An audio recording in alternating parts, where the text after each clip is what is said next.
I recently saw a TikTok video whereby Professor Colonel West, a brilliant philosopher, said, well, the Jewish people for 2,000 years have been the underdog. And now we find ourselves to be in position of the top dog, and we have no respect or consideration for the Arabs of Palestine, the Palestinians.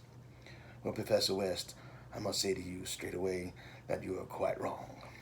First of all, your assertion that we are the top dog is quite not true. You see, in a world of whereby there are 240 nations, and out of 240 nations, there are 239 nations which are non-Jewish, and only one Jewish nation, one will still say that's being the underdog. We're in a world there is about 8 billion people, and out of that 8 billion people, there's only 15 million Jews, and the rest non-Jews, and that meaning that's 0.02% of the world population is Jewish. Well, that's still being an underdog. In a world whereby there's 22 Arab states, another coming along, the Palestinian state, and there's only one Jewish state in the whole Middle East, that's still being the underdog. In a world whereby a country threatens another country's very basic right to survive, namely the people of government, not the people, but the people within the government of Iran, saying that we have no right to exist, that's still being the underdog. Whereby every time there is a UN vote, basically, the majority of the UN votes are against tiny little Israel, that's still being the underdog. Well, you see, being a dog doesn't mean we're going to lose. It just means we're the underdog. But we morally are still the top dog. What does that mean? You see, we have every right to exist. Every right to exist, just like you, and just like every other nation has the right to exist. Just like the other 239 nations have the right to exist. They have the right to have their own army, they have the right to have their own economy, they have the right to have their own language, they have the right to re-identify themselves or identify themselves wherever they may be.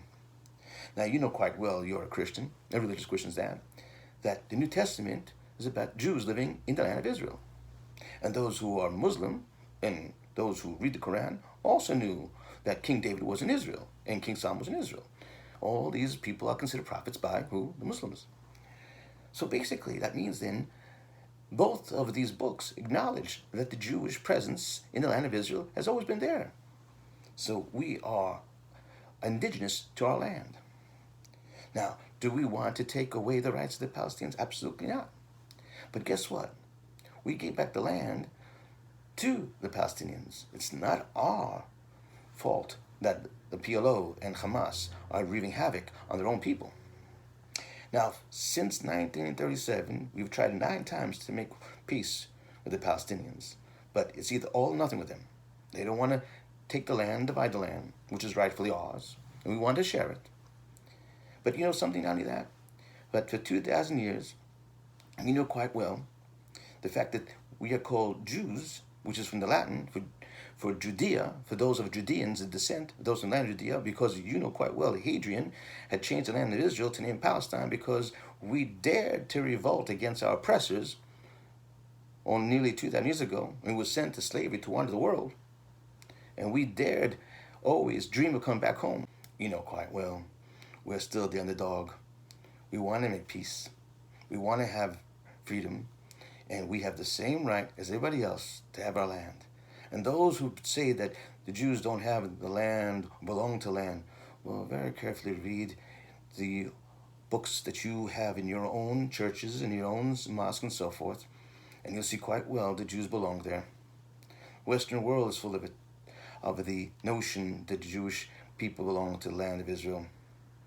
But our brothers, our cousins, the same descendant from Ibrahim, Abraham, the Arabs don't want to yet recognize our rights too. So who is being now the moral underdog? It's still the Jewish people. We're still the underdog. And when people of intellectual measure of your caliber will be honest and recognize our rights and tell the Palestinians that the Jews also have rights and that they should stop killing themselves and they should take responsibility for themselves and make peace with us, and we no longer have to have walls to separate against terrorists coming into our land, then guess what? There'll be peace. Peace, Professor. Stop the hypocrisy. It's unbecoming.